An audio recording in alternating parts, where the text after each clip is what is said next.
You're listening to the Fooled by the Root podcast. Hello, everyone. This is your host, Heidi Marble. I am looking so forward to speaking with our guest today, Lissa Warren.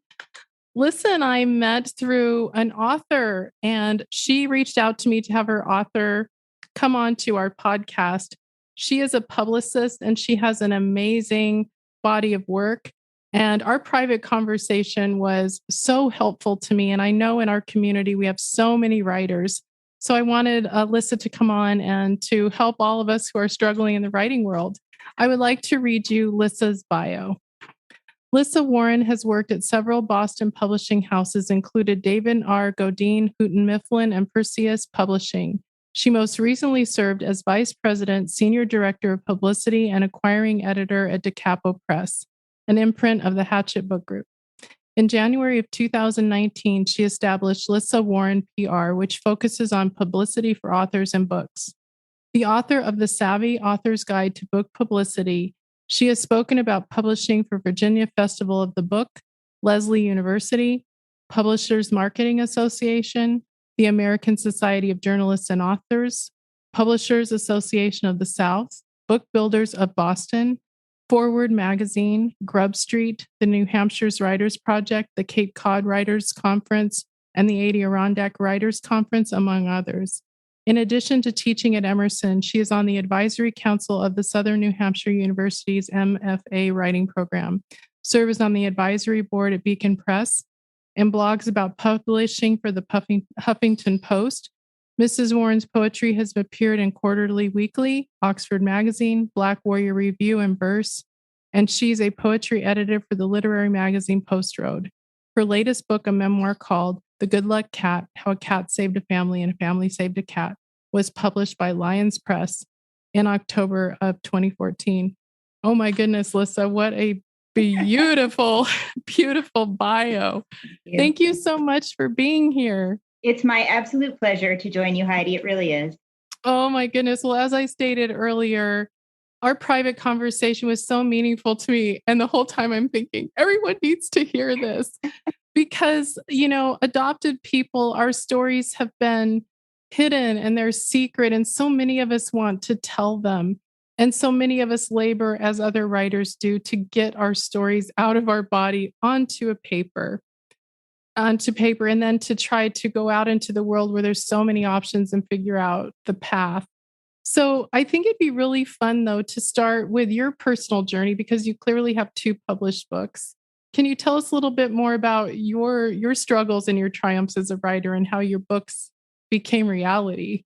Sure. I had it easier than most being in the biz, as they say. I had written sort of a proposal, just a nuts and bolts. This is what I would want to put in a book if I were to do a book proposal for a book that I wanted to do on how to publicize your book, because that's what I was doing for a living. And I was kind of sheepish about it because, my job is to pay attention to my authors. My job is not to be the one in the limelight. I'm a behind the scenes girl the whole way.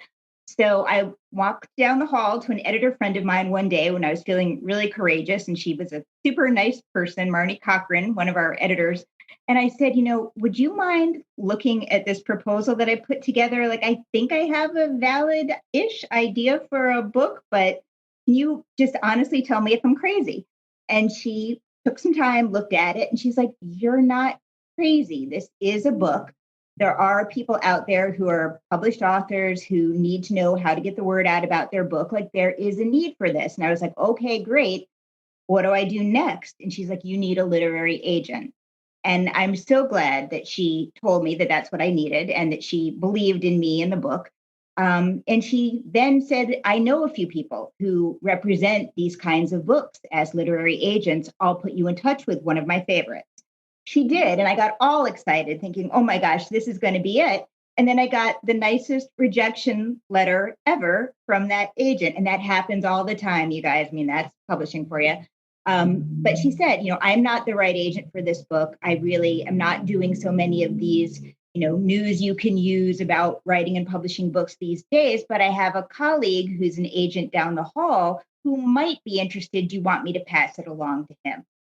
So this lovely editor put me in touch with this lovely agent who put me in touch with another agent who actually became my agent, Peter Ruby at Fine Print Literary Management. And he believed in the book. He saw the need for it. And then he shopped it to editors across the country. And I waited and waited. And I would check in with him every once in a while. Days would go by, weeks would go by. And I was thinking to myself, maybe I'm never going to get a book deal, because that does happen sometimes. And then I got this email in my inbox from Peter, who's like, the good news is I have an offer for you. He's like, the bad news is it's really small.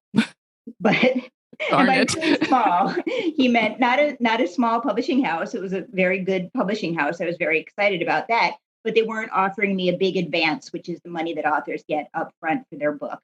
They just didn't see it as a book they were going to sell a lot of copies of. But they saw a need for it. They thought it was a rather niche book. And I'm not arguing with them necessarily on that. So I thought, okay, do I want to be a published author or not? I want to be a published author. I'm going to take the deal. And, the rest was history, as they say. I mean, I got the book published.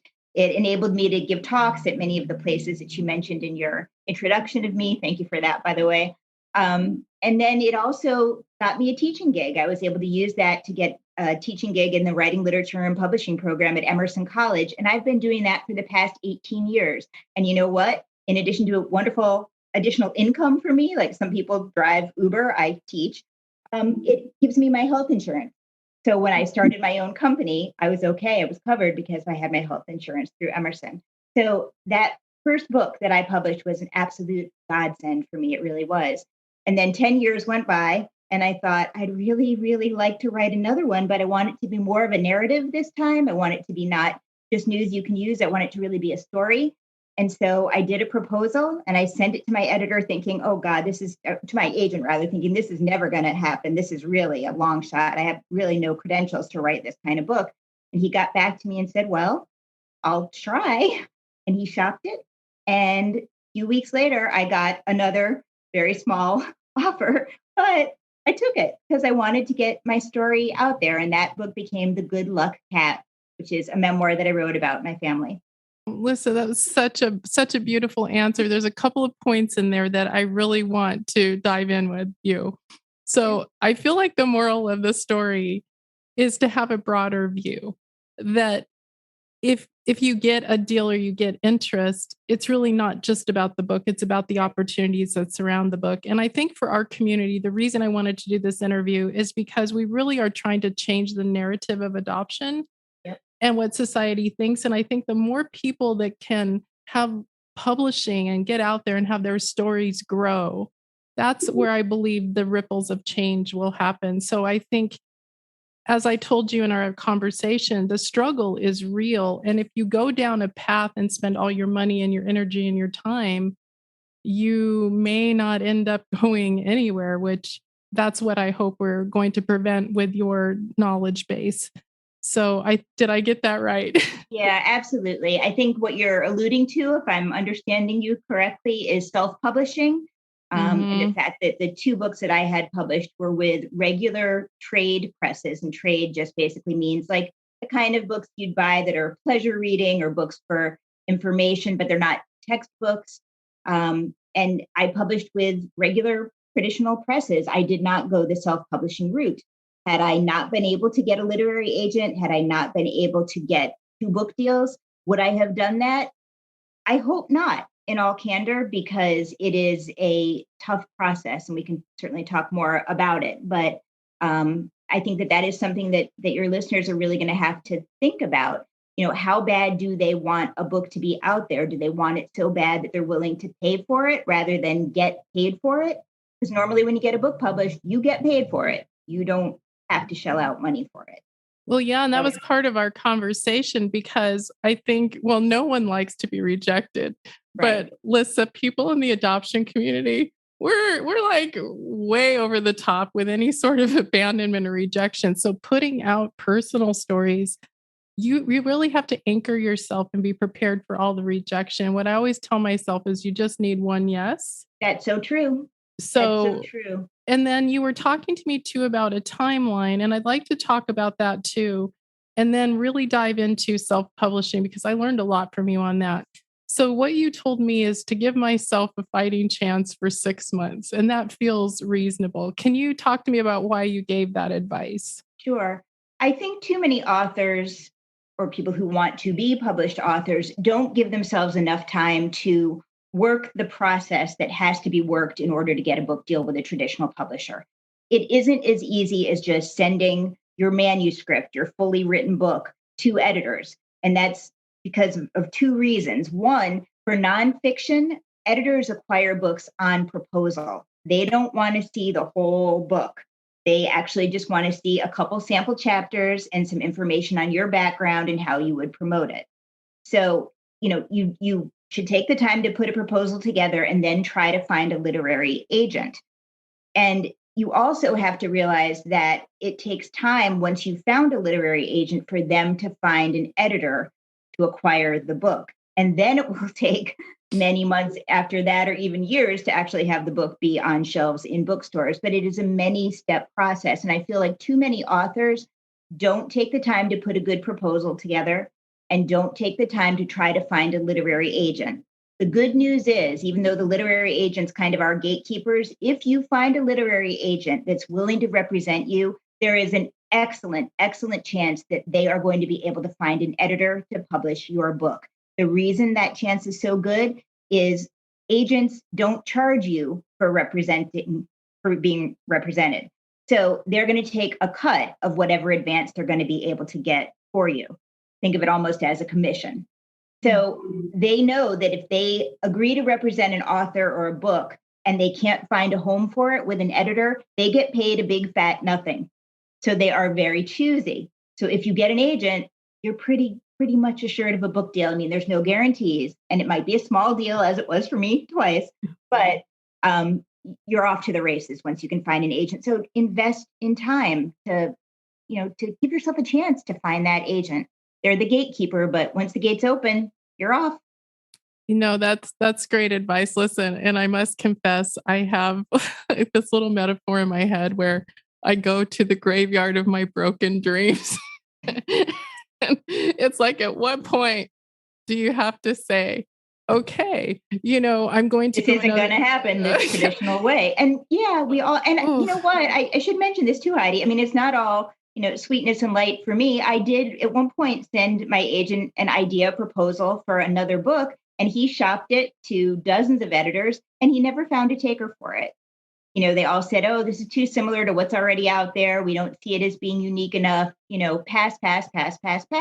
So 2 yeses, but a no as well. And that is just the game. It's a numbers game. And it doesn't mean it's not a good idea. And it doesn't mean you can't write. And it doesn't mean that your story isn't important.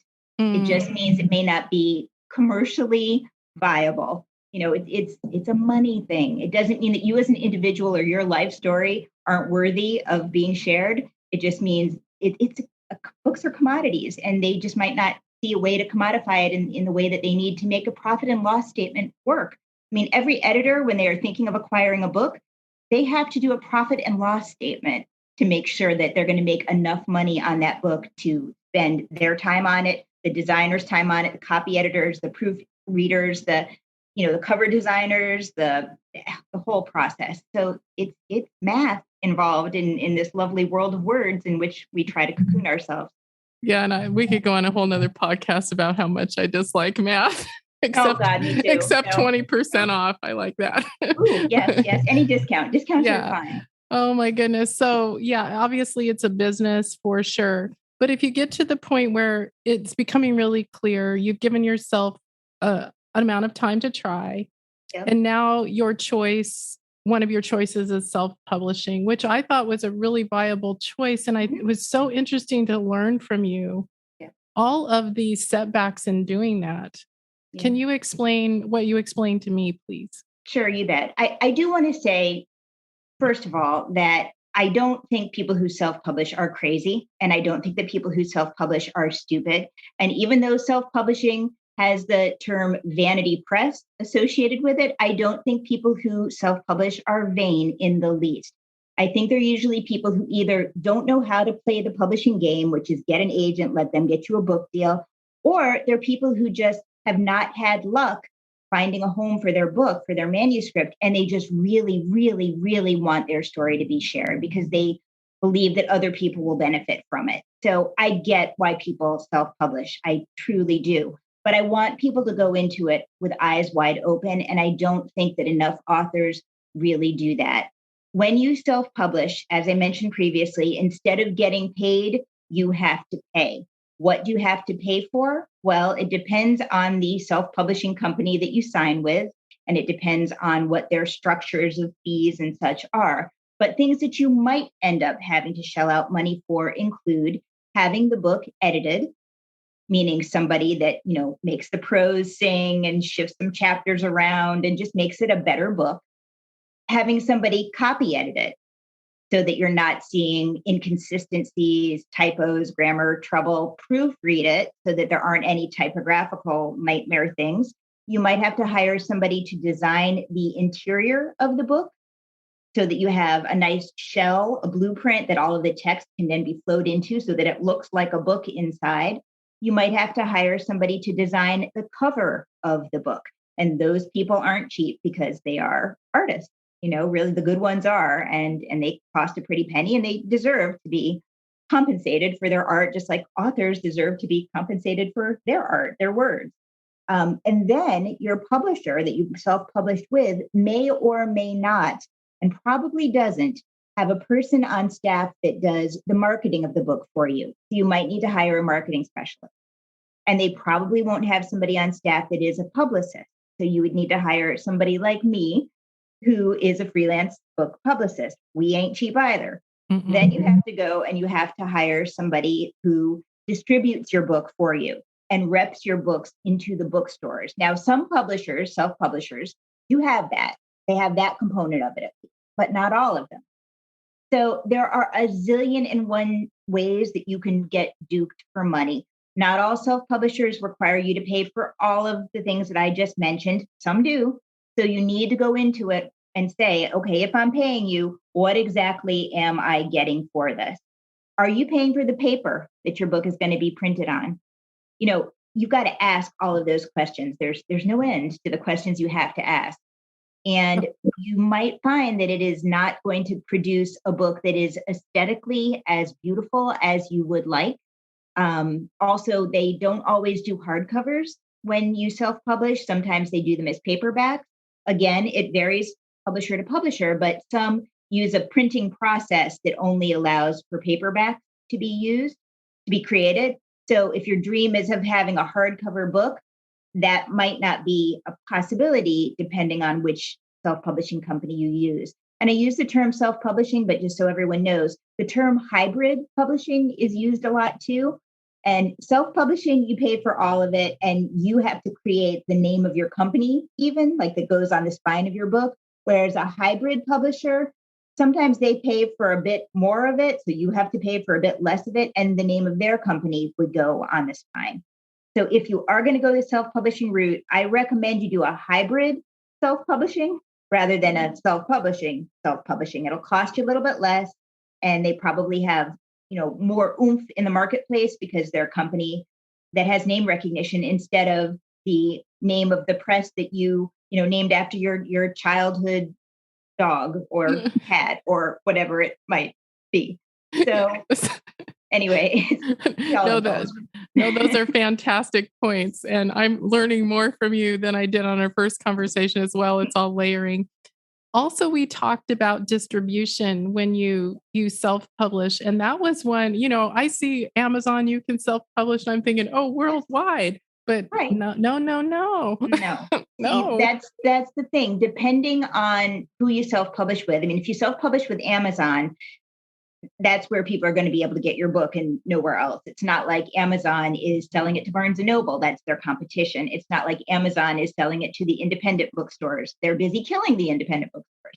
So, it's yes, Amazon is like 70 to 80% of most publishing companies' business these days, which is, a little scary in and of itself. But it is the big one, at least, the biggest retailer that you're publishing with. But if you think you're going to be walking into your local independent bookstore or your local Barnes and Noble and seeing your book there, if you self-published it with Amazon, that's not going to happen. And other self-publishers are probably going to be able to do kind of the bare minimum, which is get your book on Amazon, get your book maybe on barnesandnoble.com, and get your book with Ingram, which is a wholesaler that distributes books, sells books to the mom and pop independent bookstores around the country. But you would be one of many self-published books. And, chances are that they're not going to get a lot of copies of your book into Amazon and Barnes and Noble and the independent bookstores. So most bookstores that you walk into, you're not going to find that they're stocking your book. You're certainly not going to find that they put it on a front table or an end cap at the end of a row. You're just not going to get the play that a traditional publisher would have for your book in bookstores, like brick and mortar bookstores. No, and I think that's something really important to consider is what do you want for your own personal story? What journey do you want it to take? If you just want people to be able to get their hands on your book, then it's okay if it's just on Amazon or bnn.com. That's okay. But to have a realistic expectation of what happens.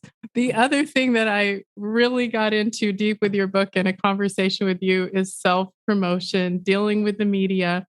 Yeah. Because let's say we do want to self-publish, we can't hire someone like you. You can call the media, but good luck with that. Yeah, authors shouldn't approach the media directly. I mean, there's no nice way to put this. They don't want to hear from you. They're too busy, hearing from crazy people like me. Like they've got enough of a field team to just, it's awkward too. If they hear from an author directly saying, oh, do you want to have me on your show? And they don't, you're a host, you know how it is. It's awkward as anything. If you're like, I don't think you're actually a good fit for my show. No.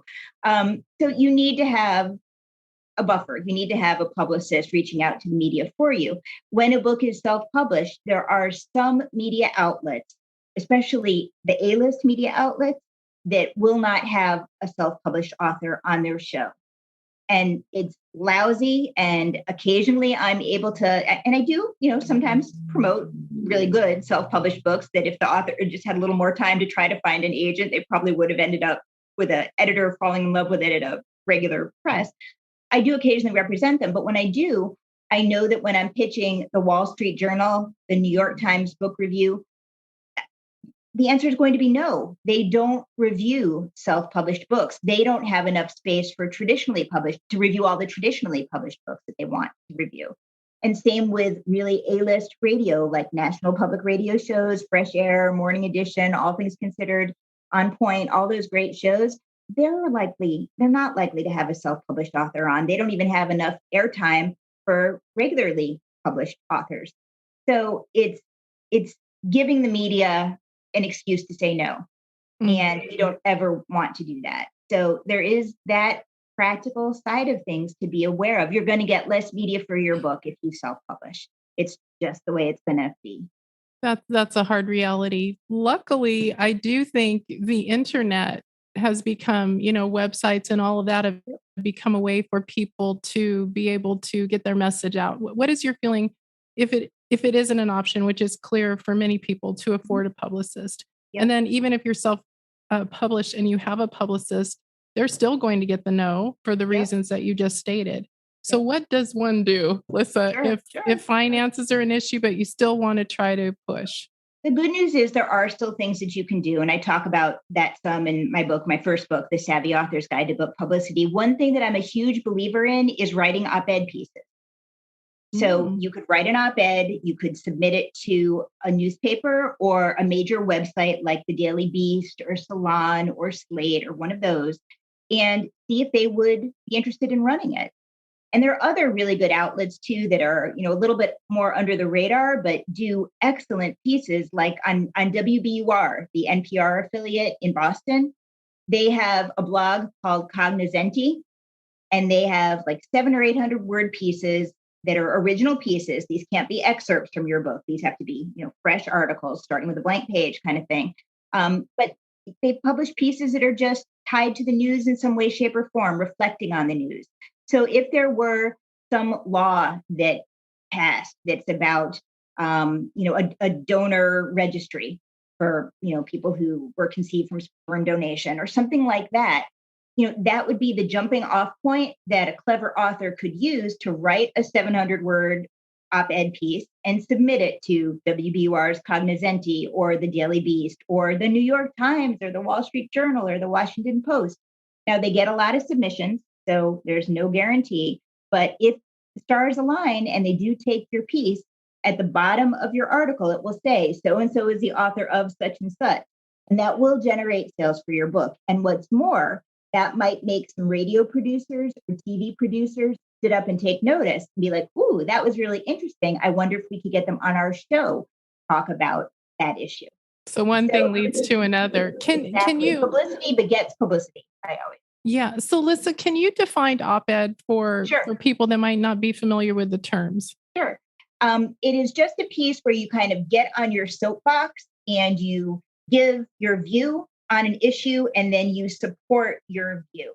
And sometimes it is historical in nature. This is what happened in the past, and this is what we can learn from that today. And sometimes it is more forward thinking, like here is an issue that we're seeing today. Here's my plan on how to fix it, or here's what we need to do going forward to right this situation. And you can use the first person in it. You don't have to, but you can. And sometimes the pieces can actually be somewhat personal. You could say, this story of this person who found out they were adopted in their 50s, made national news, and I could relate to it. And here's why. This is my story. And this is what I think my story has to tell other people.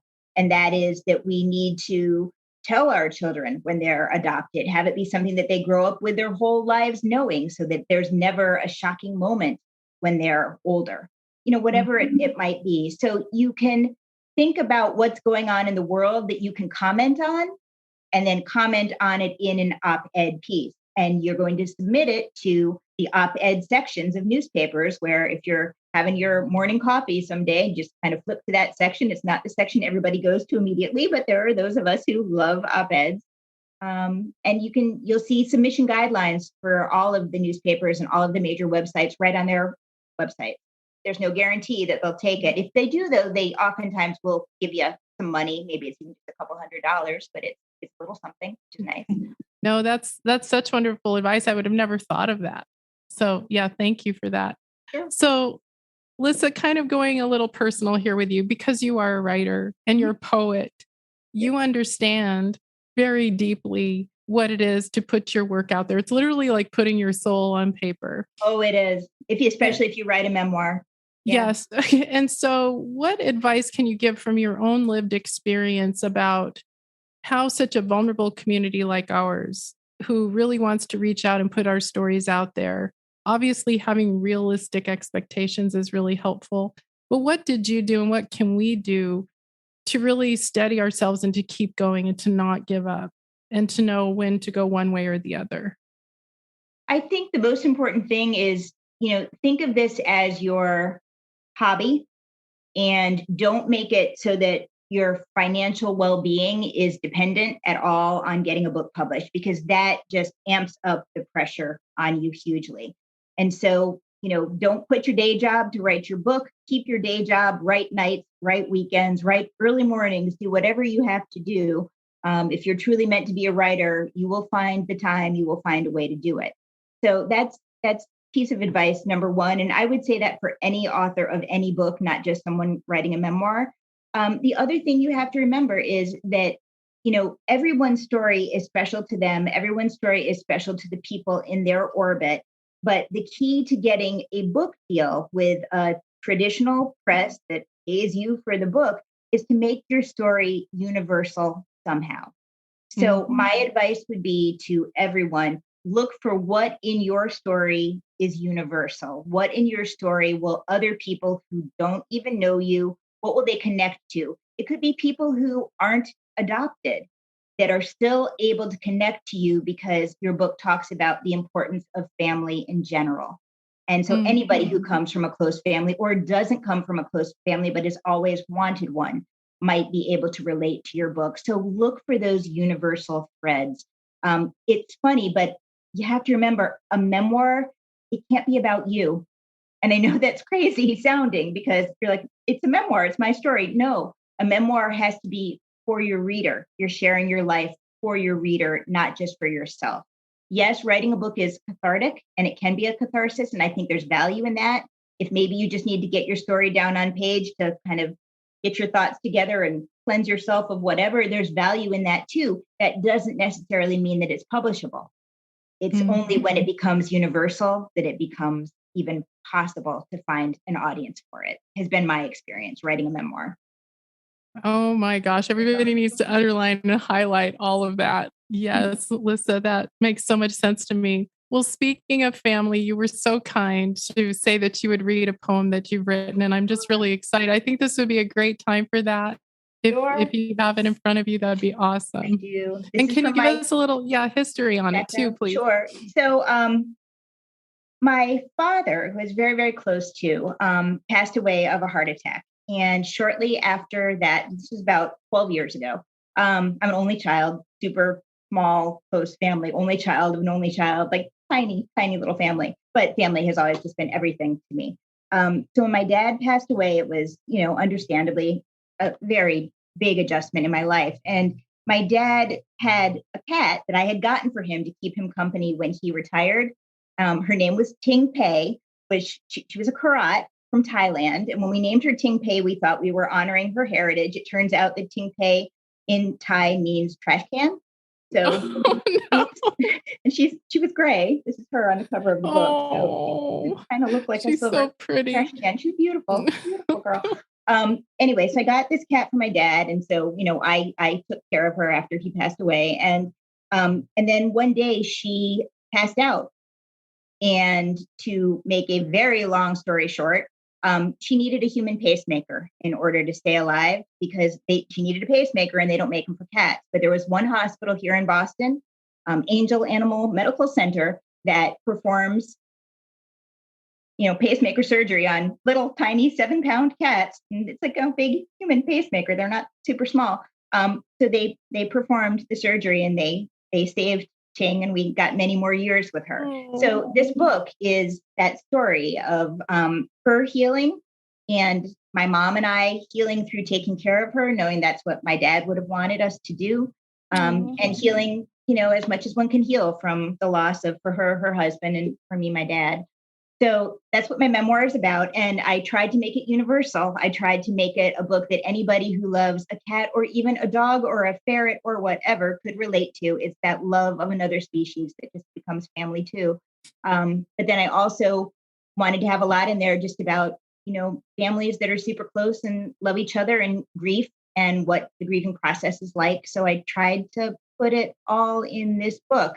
And I had written in grad school, I have an M.F.A. in poetry, which is a truly useless degree, I must say, but boy, I don't regret it at all. That was one of the best decisions I ever made in my life, total indulgence, but I'm so glad I did it. When I was getting that M.F.A., I wrote a poem that years later, when I wrote this book, I realized would actually be a perfect way to start the book off. So that's this poem. Do you want me to read it to you? I do, Lissa, please. Yeah, I've got my Kleenex. Right. I'm good. Okay. It's called The Waltz on the Red Brick Patio. And the brown-eyed boy who asks to dance is the low bough on the buckeye tree, and his hand in yours is a broad new leaf, and his fingers thin as branches. If you listen close, you can hear the roots push their backs against the mortar, and the dappled bricks are almost warm in the light of almost summer. And it may seem like you're wasting time, but this is what you do when you're 10 in Ohio on a Sunday afternoon, and everyone you've ever loved is living. Oh my goodness, so relatable. I wrote that when I was in grad school, as I said, but I was thinking back to when my grandmother died, which was the first, when I was 10 years old. And I was living in Ohio at the time, and she was the first family member that I lost. And, until you lose that first family member, you can just waste time. Like there's no urgency. There's no need to kind of compact all the good things into the finite amount of time that we all have. Time is endless when you're a kid before you've lost anybody. But then when you lose your first person, you're like, oh, I get it now. Better make the most of every minute. So that was what I tried to capture in that poem, whether I did or not. That's for the reader to decide. But anyway, that was how I decided to start off my memoir. And talk about vulnerable, right? But it's just so beautiful. And I think that's where words and poetry, and I don't want our writers out there to give up, because it is this very thing that just goes right to the soul. Yeah. And I think poetry, I'm so glad you indulged, because poetry is such an art. And for me, it's moving different parts of your emotional internal life that other things don't. I think poetry and music are the only two things, at least for me, that can ring that bell. Lissa, and I'm sure a lot of people out there are going, yes, for sure. So as we begin to close everything, Lissa, thank you again for coming and for spending time and for giving so much advice. Are there any last minute things that you want to say to our beautiful audience that's listening from all over the globe? Any encouragement that you can give our adoption community to just keep going? Absolutely. Your story has value, regardless of whether you get it published or not. And don't be afraid to be vulnerable, because that will enable your readers someday to be vulnerable as well. So keep at it. Don't give up the dream of it, and be smart about it. Educate yourself on the business aspects of it. It's silly to be talking about business when it's an art that you're trying to do, but smart artists know that art is art business. So you must educate yourself in how to navigate this minefield that is publishing. But it feels so good when you actually open the box and get that book, for the first time, when your publisher sends you your advanced copies of it. Worth all the effort and all of the news that you're going to get. You're going to get them. We all do. So don't lose heart. Lissa, you're the best. I can't wait for people to read your books and learn more from you. Thank you so much for being with us today. Take care, Heidi. Thank you. Thank you.